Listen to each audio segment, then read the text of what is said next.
Lodges నుంచి 5-స్టార్ hotels వరకు అన్ని కేటగిరీస్లో హోటల్స్ ఎట్ట తీసుకురావాలి అని మాకు డైరెక్షన్ ఇచ్చారు. దానికోసం మేము పనిచేస్తున్నాం.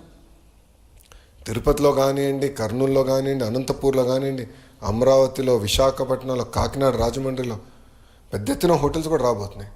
ఎందుకంటే ఎవ్రీ కీ యాడ్స్ జాబ్స్ అని ఉద్యోగాలు కల్పనే మా లక్ష్యం.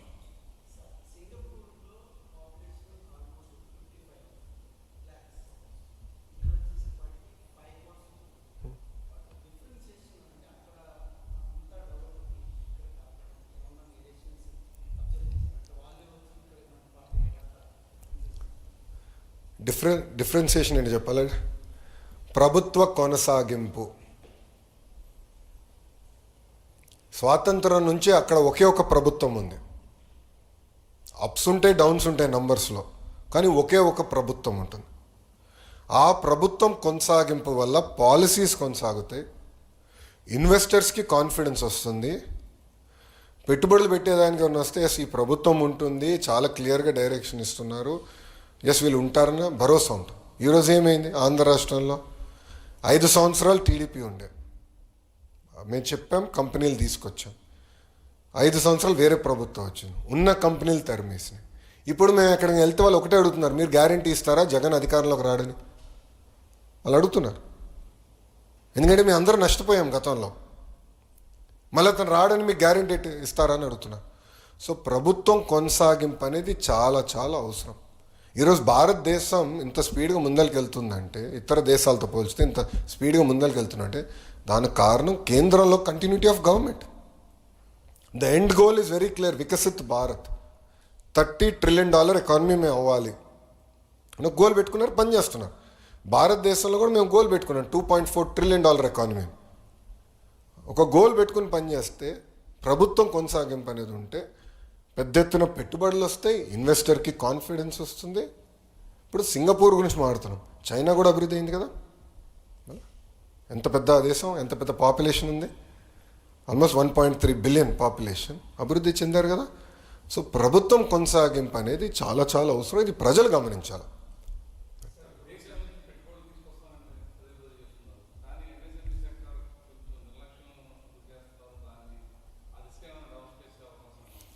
మీరు చూస్తే ఎంఎస్ఎంఈ రిజిస్ట్రేషన్స్ కూడా, కొత్త కంపెనీ రిజిస్ట్రేషన్స్లో కూడా గడిచిన అంటే 2024 ముందలతో పోల్చితే పెద్ద ఎత్తున రిజిస్ట్రేషన్స్ గత 14 నెలలు జరిగినాయి. ఉద్యోగాలు కూడా వచ్చినాయి, ఇన్సెంటివ్స్ కూడా వచ్చే సెప్టెంబర్ మాసంలో మేము విడుదల చేస్తున్నాం. 100% ఎంఎస్ఎంఈస్కి ఇతర సంస్థలు కూడా ఇన్సెంటివ్స్ అని విడుదల చేస్తున్నాం.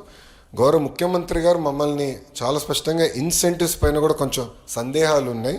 ఎందుకంటే ప్రభుత్వ కొనసాగింపు లేదు కనుక దానివల్ల ఇబ్బందులు ఎదుర్కొన్నారు ఇన్వెస్టర్స్. దానికి ఒక మోడల్ ఏర్పాటు చేయమని మాకు కూడా చెప్పారు. అంటే ఒక గ్యారంటీ, మీ ఇన్వెస్టర్కి మేము ఇన్సెంటివ్స్ గ్యారంటీ చేస్తే అది సావరెన్ గ్యారంటీ లాగా ఉండాలి, ఒక మోడల్ వర్కౌట్ చేయండి అని మాకు చెప్పారు. అది మేము ఆల్రెడీ ఈ ట్రిప్లో టీజీ భరత్ గారు నేను డిస్కస్ చేశాము. మేము హోప్ఫుల్లీ ఇంకొక 1 మంత్లో ఒక మోడల్ తీసుకొచ్చి క్యాబినెట్కి తీసుకెళ్తాం.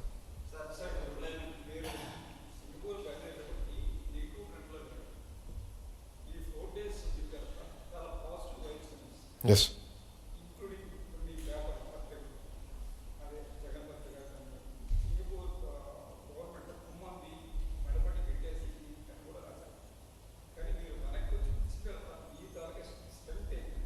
అంటే మీరు చూస్తే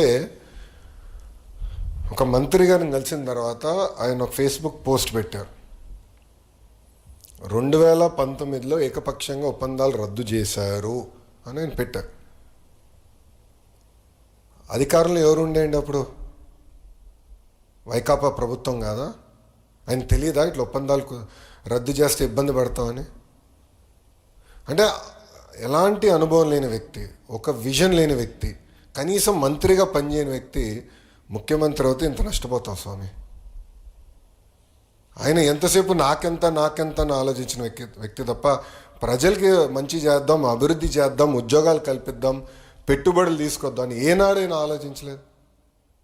5 సంవత్సరాలు చెప్పుకునే స్థాయి ఒక కంపెనీ వచ్చిందా మనకి? ఏనాడైనా ఆంధ్ర రాష్ట్రం గురించి ఒక్కరన్నా మాట్లాడారండి 5 సంవత్సరాలు? నేను అసూయపడేవాడండి. అరే తమిళనాడుకి వెళ్ళిపోతున్నాయి కంపెనీలు, తెలంగాణకి వెళ్ళిపోతున్నాయి కంపెనీలు, 5 సంవత్సరాలు ఇంత నష్టపోతున్నాం ఏంటని చాలా బాధపడ్డేవాడిని.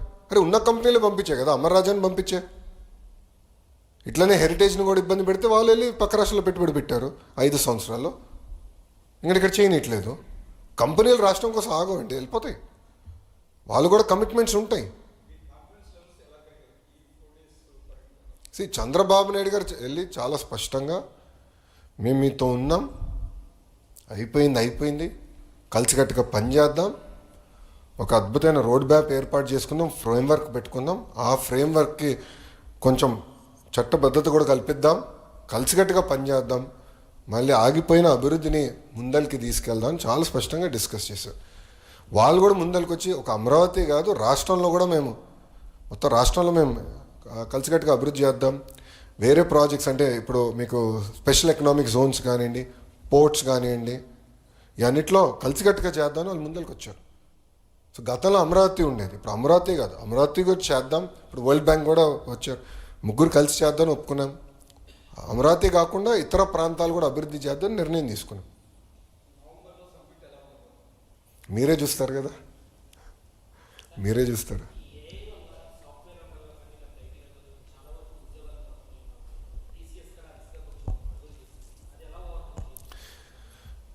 కృష్ణ, ఇప్పుడు every industrial revolution creates more jobs than the jobs it removes. Very simple logic అమ్మా. First, second, third, fourth industrial revolution చూస్తే హిస్టరీ షోస్ దట్. కానీ హిస్టరీ కూడా ఏం చెప్తుందంటే, ఏ దేశం అయితే ఆ మార్పు కోసం సిద్ధంగా ఉంటుందో, రెడీగా ఉంటుందో, ఆ దేశం ఎక్కువ ఉద్యోగాలు క్రియేట్ చేస్తుందని. ఇప్పుడు మనకు తెలుస్తుంది ఏఐ, మెషిన్ లెర్నింగ్, క్వాంటమ్ దిశగా ప్రపంచం మొత్తం వెళ్తుంది. అందుకే నేను యాప్షీ చైర్మన్ గారు చెప్పాను, మా ఏఐ ఎంఎల్ మన కరికులంలో కంపల్సరీ మ్యాండేట్ చేయాలి. గౌరవ ముఖ్యమంత్రి గారు స్వయంగా క్వాంటమ్ కంప్యూటర్ని తెప్పిస్తున్నారు. సో ముందు చూపుతో ఇండస్ట్రీ ఏ డైరెక్షన్లో వెళ్తుందో గేజ్ చేసుకొని దానికి కావాల్సిన ఎకో సిస్టమ్ మొత్తం మేము క్రియేట్ చేస్తున్నాం. ఇప్పుడు 1995లో గౌరవ ముఖ్యమంత్రి గారు విజన్తో ఐటీ ఈ స్థాయికి వస్తుందని ఆనాడు ఒక్క టవర్తో మొదలైందండి ఐటీ రెవల్యూషన్, సైబర్ టవర్. ఇప్పుడు కూడా ఫోటోలు చూస్తే నిజంగానే ఆశ్చర్యం కలుగుతుంది. ఒక టవర్ ఉంటుంది, ఒక సింగిల్ రోడ్ ఉంటుంది, చుట్టుపక్కల కొండలు ఉంటాయి, కొండలు గుట్టలు ఉంటాయి. ఈరోజు చూడండి అదే హైదరాబాద్, మెట్రో ఉంది, పెద్ద పెద్ద కంపెనీలు వచ్చిన ISB, Microsoft, rest is history, right? అట్లా ముందు చూపుతో ఏ ప్రభుత్వం అయితే యువతని ట్రైన్ చేసి ఫోకస్డ్గా చెప్పి ఇది డైరెక్షన్, ఇది మన భవిష్యత్ అని చెప్తారో దానివల్ల మనకు ఉద్యోగాలు క్రియేట్ అవుతాయి. అది కానీ మన భారతదేశం మిస్ అవుతే వేరే దేశం గెయిన్ అవుతుంది. One second.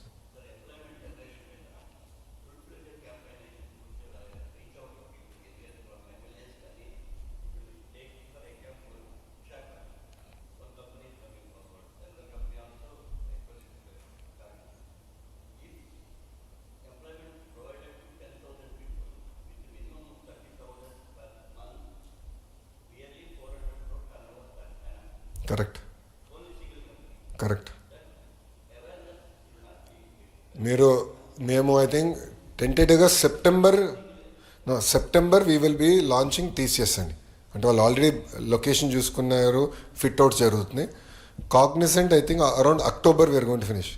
దెన్ క్యాంపెయిన్ కింద మేము తీసుకెళ్తాం. Will explain it to public. I take your point.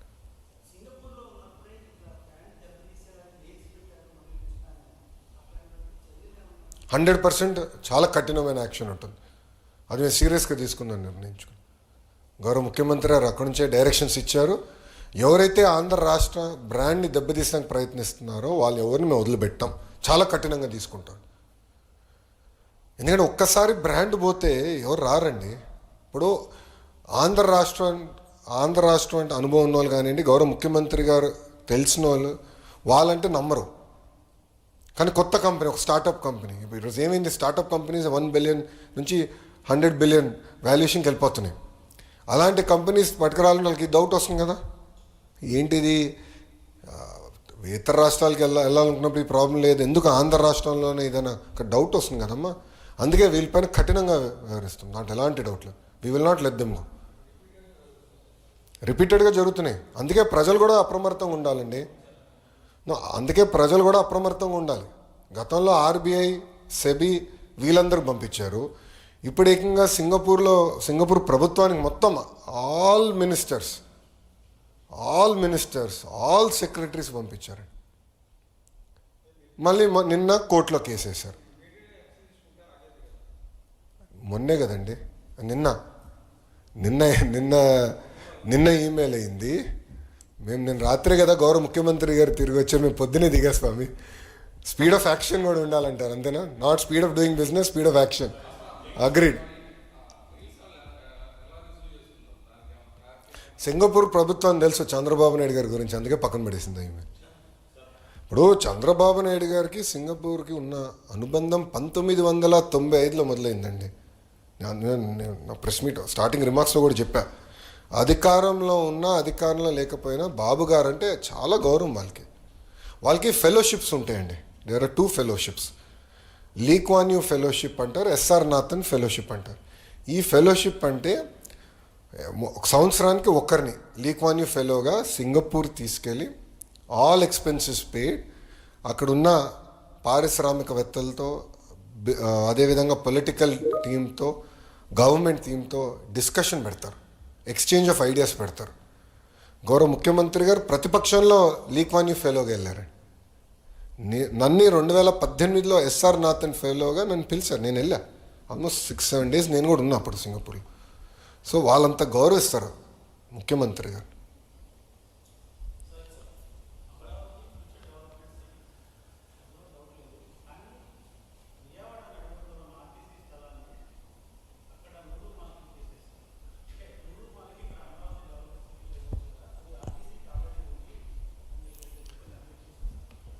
అభివృద్ధికి అబ్జెక్ట్ చేసే వాళ్ళు కొంతమంది మాడుతూనే ఉంటారు సార్.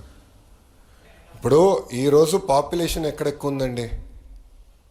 యాజ్ ఆఫ్ టుడే విజయవాడలో ఉంది. దేనికి వాడని భూమి తీసుకెళ్ళి ఇస్తాలో తప్పేంటి? ఇప్పుడు ఇదే మాట నేను ఇన్నుంటే హెచ్సిఎల్ వచ్చేది కాదు స్వామి. ఇదే మాటగా నేను ఇన్నుంటే హెచ్సిఎల్ వచ్చేది కాదు. ఎందుకంటే అక్కడ కొంత భూమి ఆర్టీసీ భూమి ఉంటే నేను ఆర్టీసీకి వేరేది ఇక్కడ భూమి ఇచ్చి హెచ్సిఎల్ ఓపెనింగ్కి ఇది కావాలి అని చెప్పి నేను తీసుకునే భూమి ఆ రోజు. ఈరోజు ఎంతమంది పనిచేస్తున్నారు అక్కడ? 4500 మంది ఒక హెచ్సిఎల్లో పనిచేస్తున్నారు. Because government has to take bold decisions. అభివృద్ధికి సంబంధించిన బోల్డ్ డెసిషన్స్ మేము తీసుకుంటాం. 1995లో బాబు గారు అంత బోల్డ్ డెసిషన్స్ తీసుకున్నారు అనుకునే హైదరాబాద్ ఈరోజు ఈ స్థాయికి వచ్చిందండి. అరే చాలామంది ఎగతాలు చేయలేదా అన్నాడు, శంషాబాద్కి 5000 ఎకరాలు ఎందుకని. ఈరోజు చూడండి, ఒక్కసారి వెళ్ళి చూడండి ఆ ఎయిర్పోర్ట్ని. One of the best airport in the country అండి అది. Today also I'm very proud. బెంగళూరుతో పోల్చిన, చెన్నై వదిలేసేయండి, దారుణంగా ఉంటుంది. బట్ బెంగళూరుతో పోల్చిన, ఇతర ఎయిర్పోర్ట్తో పోల్చిన Hyderabad is one of the best airport. ఇంకొక 100 సంవత్సరాలు వాళ్ళకి కావాల్సిన ఎక్స్పాన్షన్ మొత్తం అక్కడే చేసుకోవచ్చు. ఈరోజు బెంగళూరు ఏంటి, ఎయిర్పోర్ట్ ఫుల్ అయిపోయింది, వేరే ఎయిర్పోర్ట్ కట్టుకోవాలంటున్నారు. 2 ఒకేసారి మొదలైన కదా పనులు. That is vision. ఒక విజన్ ఉన్న నాయకుడు ఏంటంటే రాబోయే 100 సంవత్సరాలకి అవసరం ఏంటని ఆలోచించి చేస్తారు. దానివల్లే కదా ఈరోజు ఔటర్ రింగ్ రోడ్ ఎవరు డిజైన్ చేశారు? అప్పుడు చంద్రబాబు నాయుడు గారు కదా. మెట్రో ఎవరు డిజైన్ చేశారు? చంద్రబాబు నాయుడు గారు కదా అన్నాడు. ఈరోజు చూడండి ఎంత ఉపయోగపడుతుందో తెలంగాణకి. హైదరాబాద్ అదృష్టం ఏంటంటే బాబు గారి దగ్గర నుంచి తర్వాత కూడా ఏ ముఖ్యమంత్రి అయినా, రాజశేఖర రెడ్డి గారు అయి ఉండొచ్చు, రోసే గారు అయి ఉండొచ్చు, కిరణ్ కుమార్ రెడ్డి గారు అయి ఉండొచ్చు, కేసీఆర్ గారు కూడా అయి ఉండొచ్చు. అందరూ హైదరాబాద్ని అభివృద్ధి చేసిన వాళ్ళే. జగన్ లాగా అభివృద్ధి ఆపిన వాళ్ళు కాదు. That is the luck, greatest luck of Hyderabad అండి.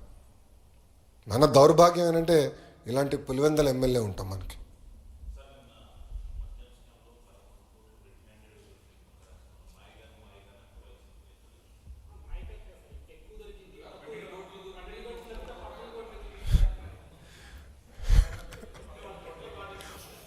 సరే, ఏ పెట్టిలు ఎంత పడుతుందో మాకేం తెలుసు స్వామి, అది మీరు జగన్మోహన్ రెడ్డి గారిని అడగండి, నీట్గా లెక్కలు ఇస్తారు. ఇప్పుడు నేను ఒకటే అండి, మన ప్రజలందరూ ఒక్కసారి గుండెపైన చేయబెట్టుకుని ఆలోచించాలి. ఆనాడు ఎలాంటి బ్రాండ్స్ ఉండేయండి? ప్రజలకు కావాల్సిన బ్రాండ్లు ఏనాడైనా ప్రభుత్వం ఇచ్చిందా? బియర్ బ్రాండ్లు అన్నీ తరమే లేదా పక్క రాష్ట్రాలకి? ఈరోజు అద్భుతమైన పాలసీ మేము తీసుకొచ్చాం, ట్రాన్స్పరెంట్ పాలసీ తీసుకొచ్చామండి. 0 పొలిటికల్ ఇన్వాల్వ్మెంట్ పాలసీ, 0. ఈరోజు పక్క రాష్ట్రాల నుంచి డెలిగేషన్స్ వచ్చి మీ పాలసీ ఏంటి, ఎట్లా అమలు చేస్తున్నారని మన దగ్గర నేర్చుకుని వెళ్తున్నారు. పక్క రాష్ట్రం నుంచి వచ్చి ట్రాన్స్పరెంట్ పాలసీ. లిక్కర్ విషయంలో మొదటి రోజు నుంచి మేము ఆందోళన చేసాం. మేము చెప్పాం, కల్తీ మద్యం అమ్మి ముందల బాబుల్ని చంపేస్తున్నారు, దీనివల్ల ప్రజలు తీవ్రంగా ఇబ్బంది పడుతున్నారు, లివర్ సిరోసిస్ పెరుగుతుంది, లివర్ ఫెయిల్యూర్స్ అవుతున్నాయి, ఎక్కువ మంది చనిపోతున్నారు పదే పదే చెప్పాం. రెండోది బ్రాండ్ కిల్లింగ్ చేస్తున్నారు అని మేము చెప్పాం. ఇప్పుడు జెనసిస్ ఏంటి కేసుని మొత్తం brand killing. There is a very well laid out protocol. ఒక బ్రాండ్ని ఇంట్రడ్యూస్ చేయాలన్నా, ఒక బ్రాండ్ని తీసేయాలన్నా ఎక్సైజ్ పాలసీలో చాలా క్లియర్ ప్రోటోకాల్ ఉన్నాయి. అన్నీ వయలేట్ చేసి ఏకపక్షంగా చేశారు. డబ్బులు ట్రాన్స్ఫర్ అయింది, చెక్లో ట్రాన్స్ఫర్ అయింది. విచిత్రం ఏంటంటే ఒక లిక్కర్ కంపెనీ 400 కోట్ల బంగారం ఎప్పుడు ఉంటుందండి. అది రా మెటీరియలా మద్యానికి బంగారం 400 కోట్లు అంటే మాకున్న ఇప్పటివరకు బయటకు వచ్చింది. ఇంకెంతుందో ఇంకా